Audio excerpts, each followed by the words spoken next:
share with you all tonight and express my appreciation for you all being on the front lines there in the battle for the future of our country.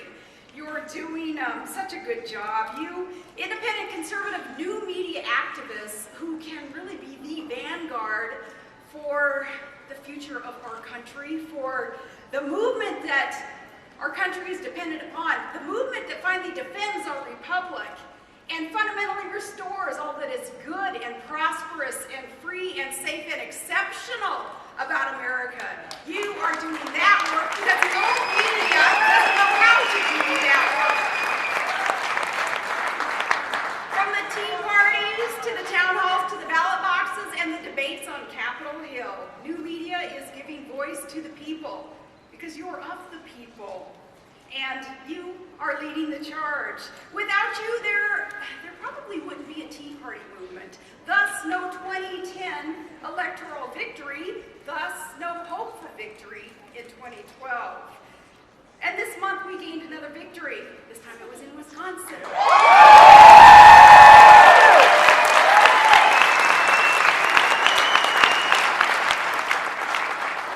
Tonight, as we honor Andrew Breitbart, I think it's fitting that the last Americans for Prosperity event that I participated in, it was with Andrew, and it was in Wisconsin.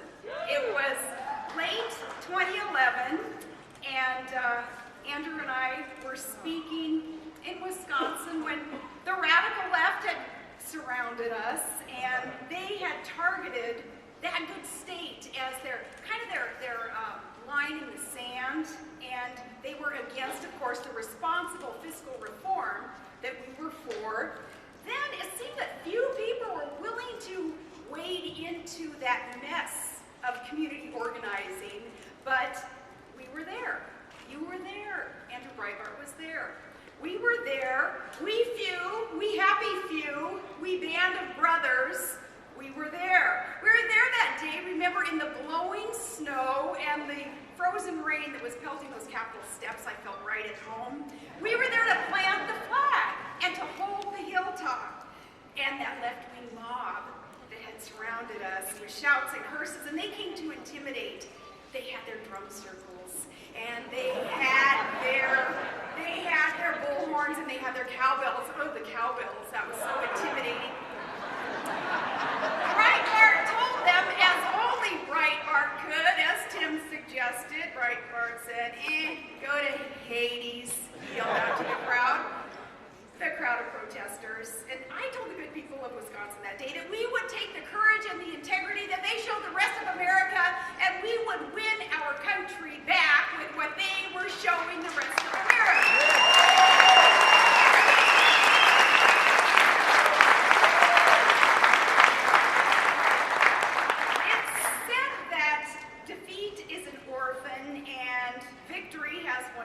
Fathers. Well, the father of this month's victory in Wisconsin was you, new media, the Tea Party. It was your victory, though we, band of brothers, we do live out Ronald Reagan's belief that there is no limit to what can be accomplished when we don't care who gets the credit. You stood by the electoral mandate, though, that you fought so hard for. Remember, while we were in Wisconsin defending tough, needed fiscal reform, some back in the establishment in D.C., they were already walking back their promises to cut $100 billion from the deficit. Remember that? It's quite typical. The permanent political class broke promises that they never intended to keep. But you stood by a governor who was bound and determined to keep his promises to the people who hired him to do the job. And you showed D.C. what having a spine looks like. Or as I said that day in Wisconsin, I said, you showed them how to fight like a girl.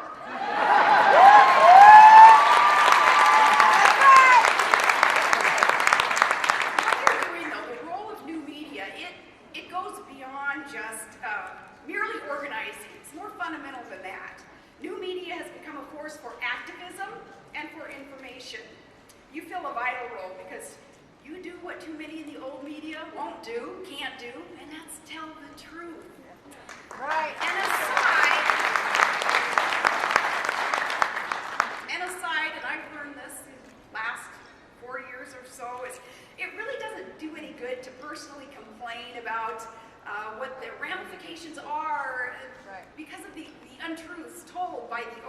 media, you know, I think, shoot, the circumstances that they create when they lie, well, might as well save my breath, because think about it, 50% of the people whom you would complain to, they're busy with their own problems. Right. And the other 50%, they're glad you have the problems. Right. So you can save your breath. But these mainstream media lies, though, what they do, according to news reports over these years, shoot, by now I guess I should have been divorced how many times?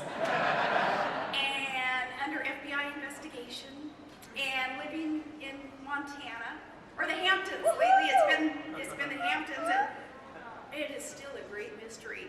Who really is Trig Paxton Van Palen's real mother? And according to them, in my spare time, I burn books and I shoot wolves from the skids of helicopters. That's why I keep telling them quit making things up. Is it any wonder why they are tough to believe and trust? Now, when some of the old media aren't outright lying, they are lying by omission. And Breitbart called them the Democrat media complex. The new media rose up precisely because the old media failed to tell the truth.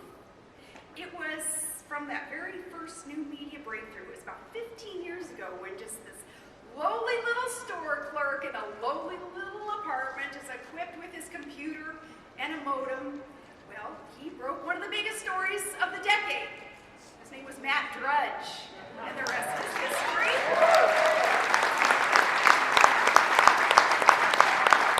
In hindsight, we see that the story that he broke, it was more than just a president having an affair.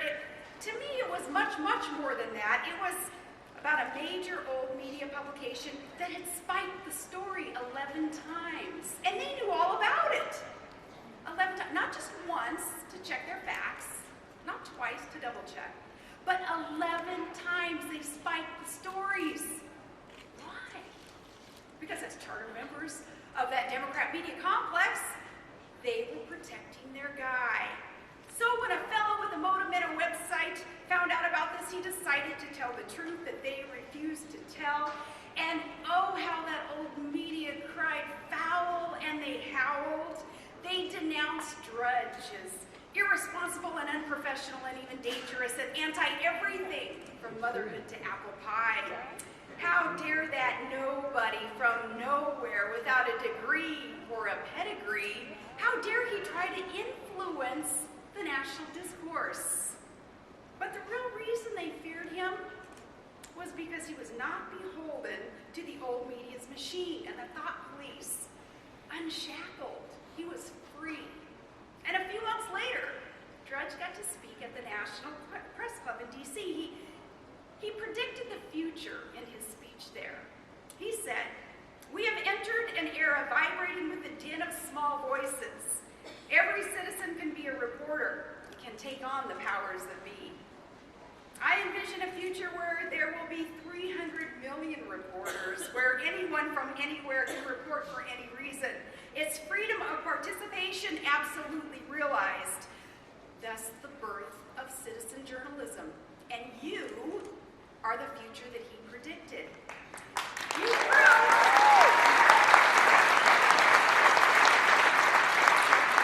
prove that you don't need a degree from Columbia's grad school in journalism.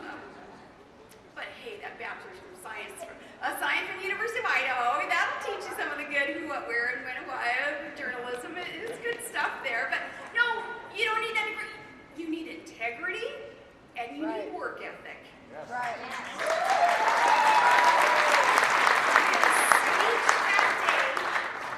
It was a warning shot to the old media machine that its days were numbered if it didn't adapt to the public's demands for fairness and for honesty. Alas, they did not listen. And in the years since, haven't we seen one old media giant after another go broke and just barely hang on to relevancy? But they had their chance. They made their choice. And then in a speech 12 years later, Breitbart, he repeated that same warning. He said to the old media, he put it more bluntly, a la Breitbart. Can't repeat what he said in case the kids are listening tonight, but it was something about it not being their model that sucked. You can imagine what Breitbart said in his warning. And note, we mustn't blanket everyone in their industry with this generalization and indisputable observation of what's going on, because I know that there are some good reporters out there. I know all two of them, and they, in their own way, in the arena, in their own diplomatic and ethical way, they're trying to affect positive change. They're not into the spin, and they're not in it to deceive, and they're not wanting to put anyone up on a pedestal who would seek to be the prince of make crap up a stand. They want to. There's a couple of them out there, but look what the old media did, though, in general. What the old media did in that 2008 campaign, it was the final straw. Then candidate Obama used new social media effectively to organize. But ironically, he's a creature of the old media. They're the ones who propped him up and spun for him and refused to vet him. And with tingles up their legs, they delivered for their chosen one the victory. During that campaign, the same media that reported breathlessly about a minor candidate and irrelevant candidate's wardrobe couldn't be bothered with the future leader of the Free World's associations, his pals, his voting record as a state senator, the statements that he had made in the past. If the media had done their job, we would have known, despite Barack Obama really mocking the Clintons and condemning Hillary's healthcare plan, we would have known that his own plan was going to be based on an unconstitutional mandate that has resulted in these years of uncertainty and of agony. We would have known, had the media done its job, of his strange attraction to the most leftist, radical of leftist ideas, leading to his governance by intrusion in all aspects of our commercial and private life, all the way up to his war on religion. And we'd have known that he actively and proudly sought out Marxist professors and was actually a member of the Socialist Now Party when he ran for state office in the 90s. Now these same Scookums media characters that made such a big darn deal out of their 2008 investigation, they could have just asked, but no, it was an investigation to prove that my husband wasn't and still isn't registered in the Republican Party. He had been registered as an independent. Same media. Well, Todd sure as heck never registered as a socialist.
national security leaks, trying to make him sound like the tough guy.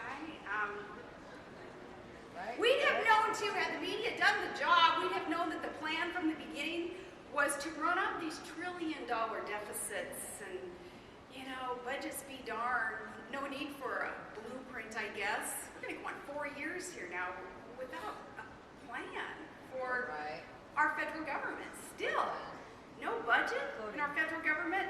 Well, the plan, though, evidently being running up these mind-boggling deficits to pay off public sector cronies with make work, not really shovel-ready after all, stimulus jobs that will be paid for by your children and their children and their children. And we'd have known of these associations with anti-American intellectuals and then not be surprised at his desire to apologize for America to foreign dictators. Or that he is the first American president in our history to not believe that we are an exceptional nation. Yes. Yes. Right. And perhaps we wouldn't have been surprised had the media dug into some of his past positions and statements on energy. Here we have such an opportunity to become energy independent because just dumped underfoot in each one of our states. God has just blessed us so much with these natural resources, and we have the manpower, and we have the technology. So as we're preaching, drill baby drill, and mine baby mine, and he's singing stop baby stop, perhaps we wouldn't be surprised today to realize, no, despite what he tells you and what the media will spin for you, we're not drilling everywhere. We're not becoming more independent of these foreign dictators whom we would bow to and beg them and subsidize them to drill for energy sources that we have here. Perhaps we wouldn't be surprised. No, they didn't do their job. The media did not do the job.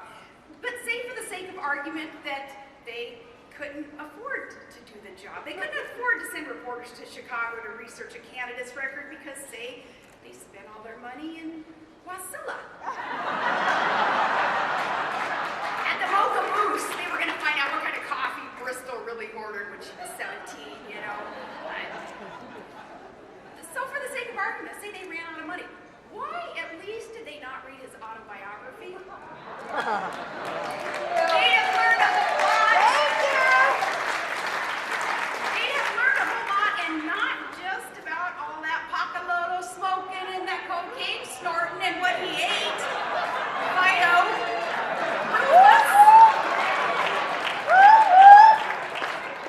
I think it's funny that the cocktail circuit / circus gives me a hard time for eating elk and moose, but come on, there's a difference. Anybody here have a pet moose? Here's the difference. Thank you.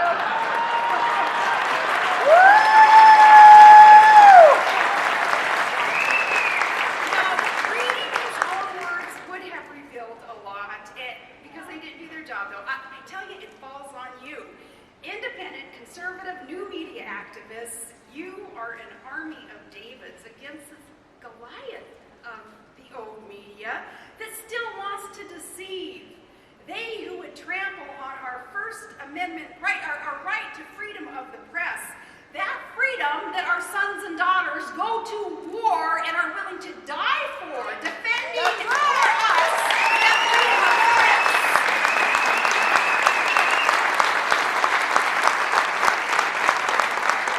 So please, in honor of their sacrifice, don't let our First Amendment freedoms be exploited and abused and just taken for granted.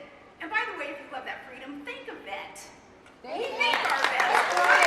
They have provided us with the freedom.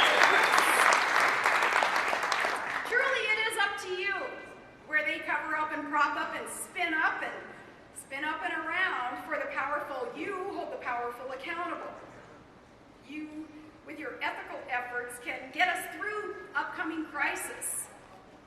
And it was Abraham Lincoln who said, I am a firm believer in the people. If given the truth, they can be depended upon to meet any national crisis. The great point is to bring them the real facts. Right. And that is your calling. That is your charge. You have heard that in a time of universal deceit, telling the truth is a revolutionary act. Well, we are in a political culture of universal deceit.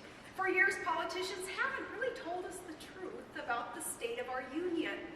The press has covered for them, and we have been kidding ourselves. But the truth catches up. And the austerity riots in Europe today that we see reveal what happens when truth catches up. They're learning the hard way when Thatcher warned that the problem with socialism is eventually you run out of other people's money. In fact, somebody cut and pasted a tweet from me that they found the other day. John Hayward tweeted, "Dear socialist world, you run out of our money. Love other people. CC Margaret Thatcher."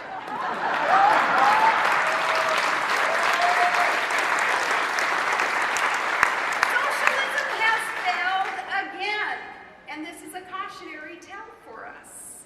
The people there, they were promised the impossible: financial security for all via fairness.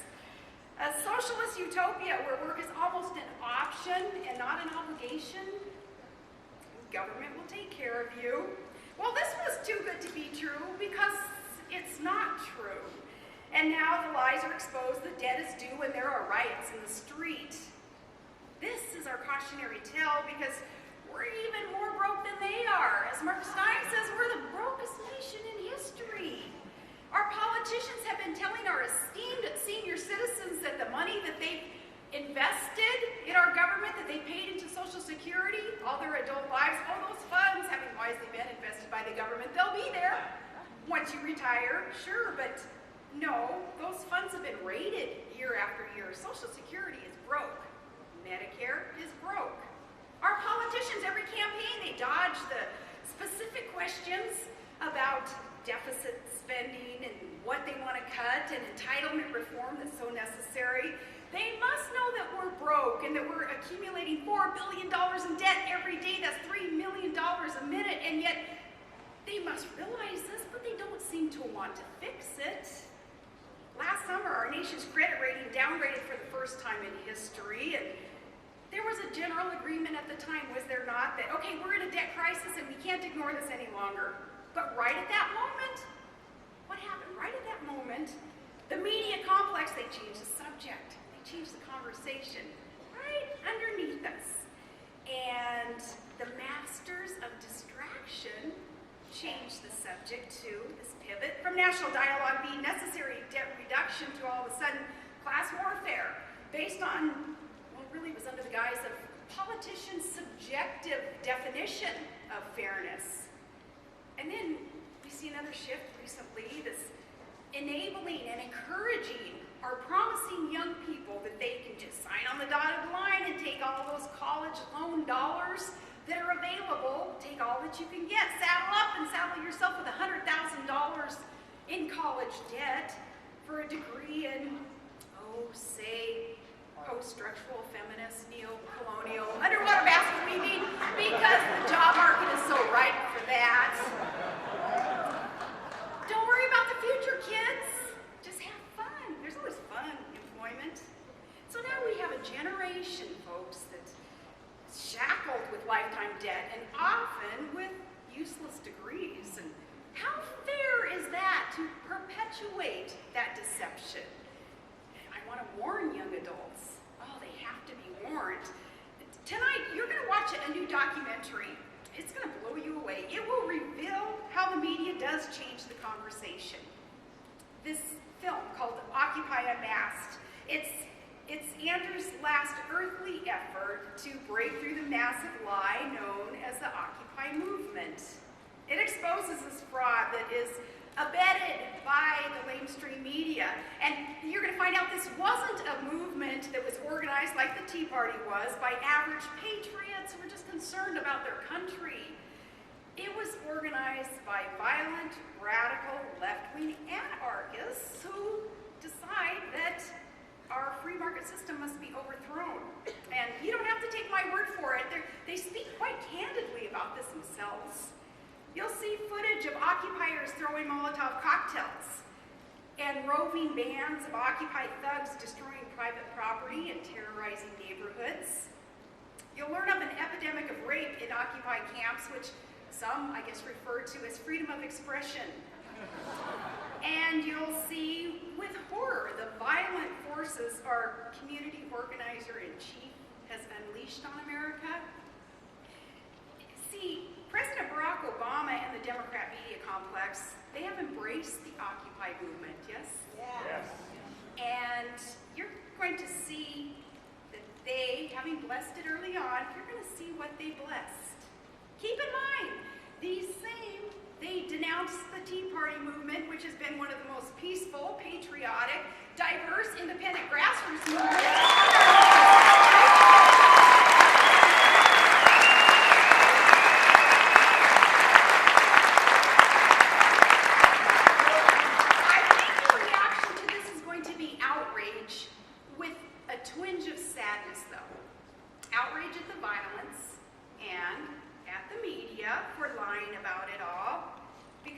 Participants in it. We wouldn't have this footage, by the way, were it not for the new media activists unmasking the truth.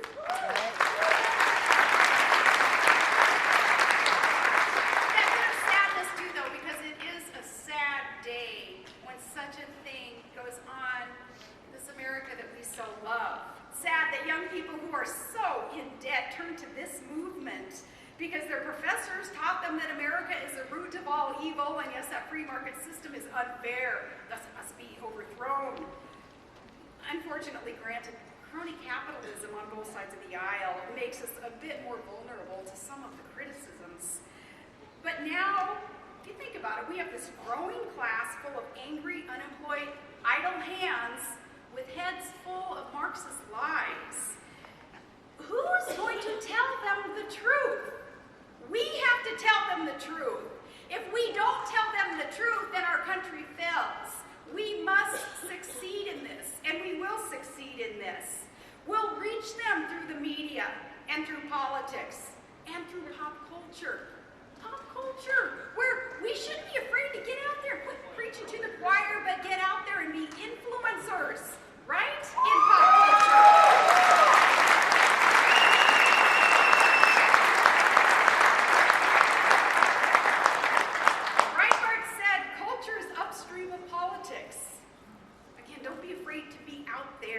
Participating. It's not selling out, it's infiltrating. And it's influencing. You know, I told my daughter Bristol that when she got a call from Dancing with the Stars asking, hey, you want to be on the show? And she's like, Mom, I told the producers, well, I don't dance and I'm not a star, so sure, I'll be on your show. And I said, well, Bristol, oh my gosh, wait for the criticism, you know, geez, you're a Palin. I said, the criticism's going to be rough. And she says, exactly, Mom. The haters are going to hate. The critics are going to criticize. So I might as well dance. To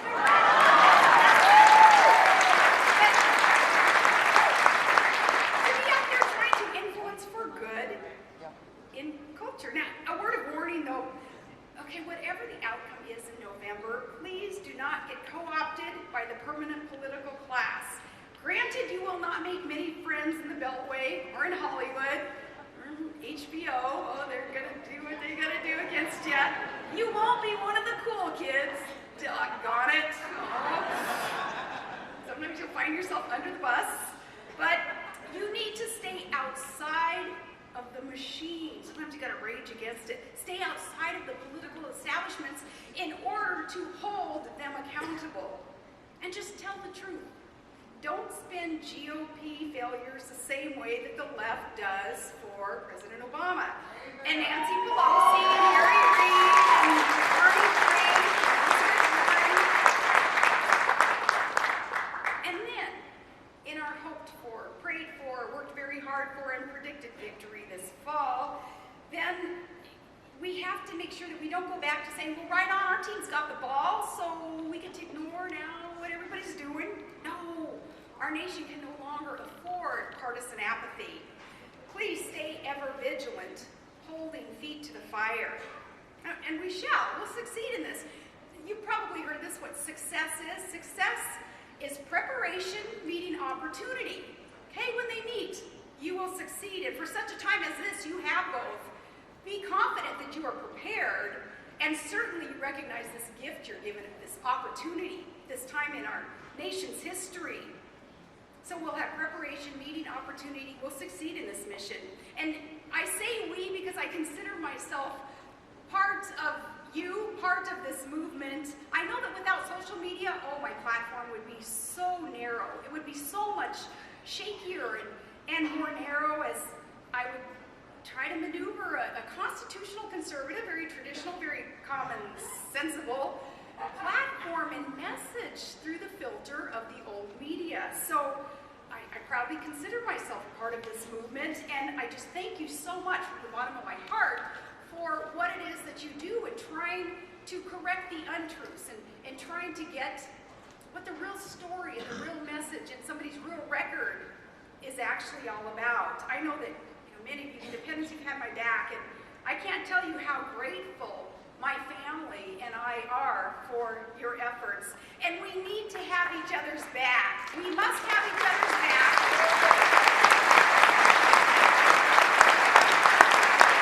Because, the more effective you become, the larger the target you become for the left. Breitbart understood this as they tried to bankrupt him and his family. And I've been there, and I know that many of you know that. The politics of personal destruction that they choose to play, you're going to hear from Michelle Malkin in this conference, and look at the harassment that she goes through. And, I think, do they really think that little 90-pound mama grizzly is just going to go hibernate in some den somewhere? That should rise up on those hind legs, and should just keep swatting away those who would seek to destroy this next generation. That's what Michelle Malkin's all about. I mean, look at Mark Levin's critics. Look at the big kahuna, kind of the fearless leader of some of us ditto heads, Rush Limbaugh. Look what they try to do to him.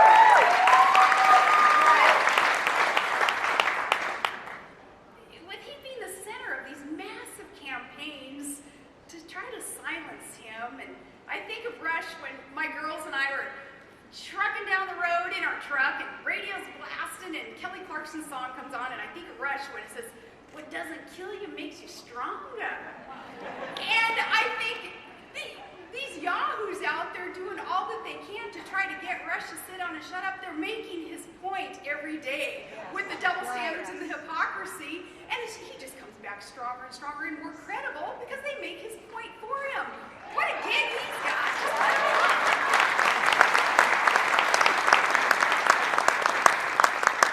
These are futile efforts, though, to get constitutional conservatives to sit down and shut up. And I know that some of you bloggers, especially recently, experiencing terrible harassment just because you dared report accurately about a convicted criminal who's now funded by left-wing organizations. And you're not alone, and the swatting must stop, and those responsible for the swatting must be held accountable by the law.